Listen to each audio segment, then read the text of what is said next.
Hello, bienvenue sur la Minute Agile. Aujourd'hui, on va regarder un sujet qui est super important, l'intelligence artificielle. Et pour moi, si aujourd'hui tu ne la maîtrises pas, si tu ne l'utilises pas au quotidien professionnellement, eh ben j'ai bien peur pour ton avenir. Car il y a des métiers qui sont en train de se créer autour, mais des métiers en train de se créer autour pour enlever d'autres métiers. Et ça, ou en tout cas diminuer une certaine partie d'une masse salariale. Et donc, si tu ne maîtrises pas ce sujet, tu vas être comme un peu celui qui maîtrisait le Minitel, mais qui avait jamais switché vers Internet. Et tu vas voir que on va voir ensemble, on va faire un premier tutoriel pour commencer à comprendre les bases. On en fera même sur les images. Donc, c'est indispensable de regarder cette vidéo jusqu'au bout pour voir un petit peu ce qu'on peut faire avec l'intelligence artificielle. Évidemment, on pourra faire encore plus de choses, mais on va y aller crescendo. On va avancer de façon incrémentale en mode agile. On y va, let's go! Donc, comme je disais, aujourd'hui, on va s'intéresser à l'intelligence artificielle qui, pour moi, est le compagnon indispensable à connaître aujourd'hui. Si tu ne le connais pas, si tu ne l'utilises pas, à mon avis, c'est que tu n'as pas compris toutes les possibilités qu'il t'apportera pour accélérer considérablement ta productivité et même en agilité. Donc, avant de commencer tout ça, j'espère évidemment que tu t'es abonné à cette chaîne YouTube, La Minute Agile, que tu as activé les cloches de notif pour recevoir les prochaines vidéos. Et on y va, on part sur ce fameux ChatGPT, un logiciel extrêmement connu dans l'univers de l'intelligence artificielle, mais surtout parce que au niveau des prompts, il est aujourd'hui celui qui prend des résultats les plus intéressants, celui qui arrive à résoudre des problèmes plus complexe qu'un certain nombre d'outils de même type. On a donc cette interface très simple. Si tu ne connais pas, c'est tout simple. Tu as ce qu'on appelle ici un prompt. Et attention, l'intelligence artificielle n'est pas un moteur de recherche, c'est un accompagnant. C'est un petit peu comme si tu avais un pote qui avait plein de connaissances qui venait t'aider. Mais comme dans la vraie vie, attention, l'intelligence artificielle, tout ce qu'il dit ne veut pas dire c'est vrai. Donc, il y a un minimum de réflexion à avoir autour de cet outil. C'est un compagnon qui a beaucoup de connaissances, mais qui parfois peut faire des erreurs. Et parfois, d'ailleurs, la vérité n'existe pas. Ceci va dépendre de l'avis de X ou Y. Donc, c'est à toi, évidemment, d'adapter un minimum les propositions. Donc, on repart sur ChatGPT. Et par exemple, je vais te dire une première utilisation intéressante. Je fais un entretien et voilà, j'ai besoin d'écrire un mail, mais un mail vraiment de qualité. Donc, peux-tu m'écrire? Et je lui parle comme si je parlais à un ami. Peux-tu m'écrire le mail ci-dessous, mais dans une forme acceptable pour répondre à une ressource humaine? Et je lui donne un minimum de contexte. Donc, pour accepter un entretien pour obtenir un travail. Voilà. Et donc, on va mettre rapidement, donc, en imaginant, je ne sais pas bien écrire français, hein. Il n'y a pas de honte à ça, hein, finalement, mais ça a quand même beaucoup d'impact. Donc, salut, je trouve le poste proposé vraiment pas mal, et ça me dirait bien de venir faire l'entretien lundi comme à proposer, le poste proposé, pardon, mais normalement, il reconnaît, hein. Donc, de faire l'entretien lundi comme tu as proposé. Franchement, rejoindre ta boîte serait vraiment génial pour moi. Et allez, Jude, allez, voilà. Alors, c'est pas terrible, hein, écrire un mail comme ça, c'est un petit peu dégueulasse. Donc, on va voir évidemment ce que ChatGPT va nous donner. Et voilà, donc il va nous dire, alors il nous met l'objet puisqu'on parle d'un mail, donc tu vois, il comprend déjà un petit peu le contexte. On va regarder. Et il nous dit, hop, donc cher avec le nom de la ressource humaine. J'espère que vous allez bien. Je tiens à vous remercier pour l'opportunité que vous m'offrez en m'invitant à passer un entretien pour le poste de... En effet, il faudrait préciser, mais tu pourras le préciser, tu verras. Je tiens à vous exprimer mon vif intérêt pour cette opportunité professionnelle et ma sincère motivation à rejoindre votre entreprise. Je suis convaincu que votre entreprise offre un environnement stimulant et des perspectives de développement professionnel qui correspondent à mes objectifs de carrière. Je suis disponible pour l'entretien que vous m'avez proposé lundi, et je serai prêt à discuter de ma candidature, de mes qualifications et de ma passion pour le poste en question. Je vous prie de bien vouloir me confirmer l'heure et le lieu d'entretien, ainsi que tout autre détail que je devrais connaître pour mieux me préparer. Encore une fois, je vous remercie de l'opportunité qui m'est offerte et je suis impatient de vous rencontrer, de discuter la possibilité de rejoindre.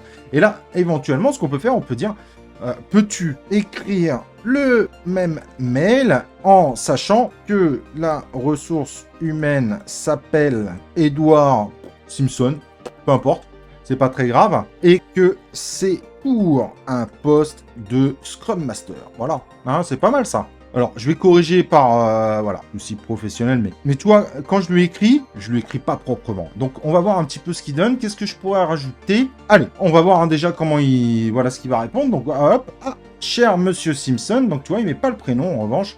Et il met bien le poste de Scrum Master. Parfait, donc il a bien compris. Il a commencé à m'écrire vraiment un mail de très bonne qualité. Ouais, c'est une utilisation qui peut paraître bête, mais refaire écrire ces mails par l'intelligence artificielle, c'est vraiment primordial. Ça vous donne des points supplémentaires avant même de rejoindre le poste. Tu vois, déjà, une utilisation ultra utile. Et tu pourrais lui dire aussi, peux-tu me donner des conseils pour préparer au mieux cette entretien. Et on va voir ce qu'il va donner. Je peux pas connaître les réponses avant, hein, parce que il les fait au fur et à mesure. C'est une intelligence artificielle génératrice. Donc, qu'est-ce qu'il me dit? Il me dit, bien sûr, voici quelques conseils pour vous aider à préparer au mieux votre entretien pour le poste de Scrum Master. Comprenez le rôle de Scrum Master. Bon, je vais pas tout lire là sur le coup. Connaissez l'entreprise. Ça, c'est quand même très important. Et c'est vrai que c'est recommandé par pas mal de ressources humaines de venir être prêt, avoir fait quelques recherches. Préparer des exemples concrets, ça c'est intéressant en effet. Donc il vous donne même quelques exemples. Bon, après tu peux en trouver d'autres hein, bien évidemment, mais c'est des exemples. Préparer des questions. Et alors ça peut paraître bête, mais c'est vrai que c'est très conseillé par les ressources humaines. Toujours venir avec des questions. Donner des questions donne une impression supplémentaire à la ressource humaine que tu partages une envie d'en savoir plus. On ne peut pas tout savoir, et donc ces questions-là vont permettre de montrer un intérêt réel. C'est une proposition qui est du coup très intéressante. Mettez en avant vos compétences en communication, soyez prêts à discuter des outils Scrum, Jira, Trello, voilà, il donne des exemples. Mettez en avant votre capacité à faciliter et à coacher, très important. Mettre en avant votre passion pour l'agilité, pratiquez vos compétences techniques, habillez-vous professionnellement. Voilà, alors ça va être, il faut peut-être préciser un peu plus, c'est moins évident.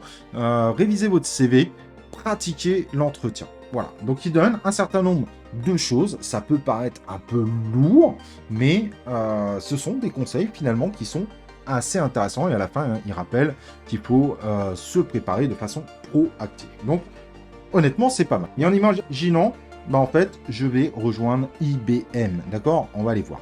Alors, que sais-tu sur IBM, l'entreprise où je vais avoir cet entretien, le minimum à savoir pour faire bonne impression. Hop, pas mal, hein? Alors, attends, je vais quand même essayer de corriger un minimum. Le minimum à savoir pour faire bonne impression. Et on va voir évidemment ce qu'il va nous donner. Donc oui, IBM, International Business Machine Corporation, est une entreprise américaine, histoire et fondation, il nous donne quelques pistes, domaine d'activité, présence mondiale, innovation, recherche, culture d'entreprise, initiative récente, valeurs et engagement, voilà.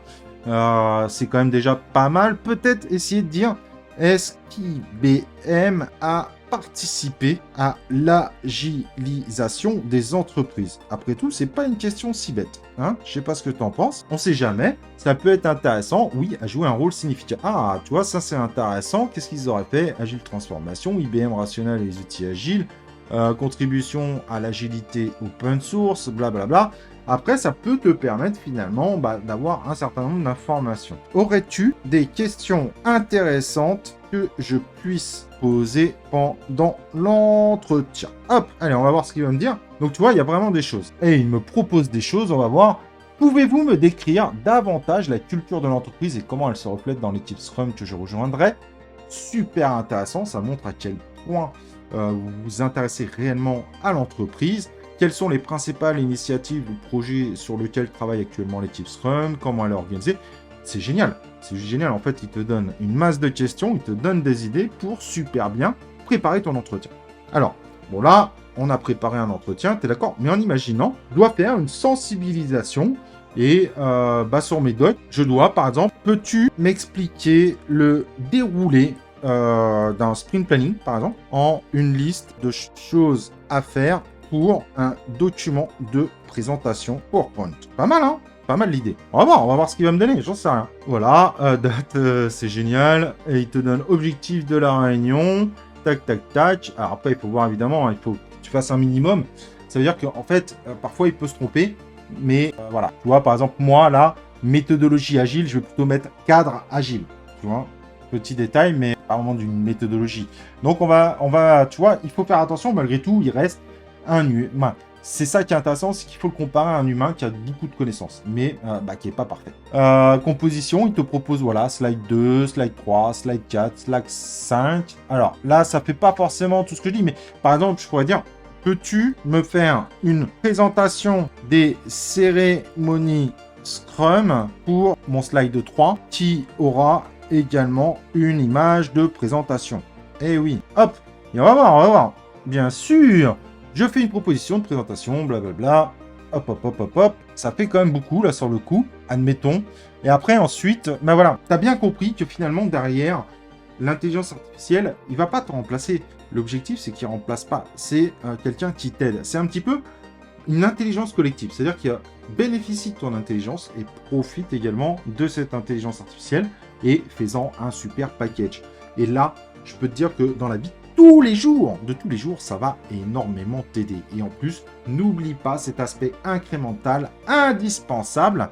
Là, par exemple, je peux encore lui dire, peux-tu faire plus court? J'ai peur que ça rentre pas dans un slide. Voilà. Et on va voir ce qu'il va me dire. Hop, et bah tu vois, il y arrive. Illustration, tac, tac, tac, il va très vite. Ah, c'est déjà plus court. Tu vois, par rapport à là, il a réussi à mettre des choses, donc, évidemment, à pied, mais il fonctionne de façon incrémentale. Et c'est ça qu'il faut que tu comprennes, c'est pas un moteur de recherche, c'est pas la vérité absolue, c'est un agent qui t'accompagne, c'est un pote, c'est un ami qui va venir t'aider à aller plus vite dans tes tâches régulières. Donc, on a vu pour la création de doc, on a vu, évidemment, pour préparer un entretien, bien que là, ça va pas forcément accélérer, mais ça va nettement améliorer la qualité, parce qu'il faut que tu te considères aussi toi-même comme agile, finalement. Et après, il a peut-être pas forcément les vérités absolues. C'est pas ce qu'on lui demande. On lui demande surtout de nous rendre beaucoup plus productifs et de considérablement améliorer la qualité de ce qu'on réalise. Voilà. En tout cas, j'espère évidemment que cette vidéo t'aura donné quelques bases pour mieux comprendre l'intérêt de l'intelligence artificielle. Il peut t'aider aussi à écrire un anglais de bien meilleure qualité, comme on avait fait un peu avec le français au début. Il peut t'aider à créer des documentations, que ce soit sur PowerPoint, que ce soit sur Confluence par exemple, ou d'autres formats bien évidemment. Il peut t'aider à écrire proprement des user stories. Et évidemment, après, dans la prochaine vidéo, on verra qu'on peut faire encore plus en créant des images avec Midjourney par exemple, qui est le plus populaire aujourd'hui. C'est incroyable. Je veux dire, si tu n'as pas cette personne-là qui t'accompagne, qui peut accélérer ton travail 2 à 3 fois, que tu sois Scrum Master, que tu sois Product Owner, que tu sois développeur. Alors, les codes sont pas toujours parfaits, mais il peut t'aider à faire des codes, il peut t'aider à faire des tests unitaires. Alors, parfois, il y a des outils qui sont aujourd'hui séparés et qui font que ça, des tests unitaires automatisés. C'est incroyable. J'espère évidemment que cette vidéo t'aidera dans ta vie professionnelle tous les jours, qu'elle t'aura donné quelques pistes pour comprendre l'intérêt et pourquoi tu dois l'utiliser, pourquoi tu dois commencer à apprendre à l'adopter, même si au début, c'est pas forcément automatique. Et je te garantis qu'en comprenant bien ça et en suivant les différentes vidéos sur l'intelligence artificielle qu'on va voir au fur et à mesure des futurs tutoriaux sur la minute agile, tu auras cette chance de ne pas être obsolète et de ne pas être remplaçable ou ultra remplaçable dans le futur. Et n'oublions pas, plus on vieillit, plus il sera difficile évidemment de trouver un job, donc autant mettre toutes les chances de son côté pour ne pas tomber dans le placard ou dans l'oubli. Voilà. Allez, à la prochaine sur la Minute Agile.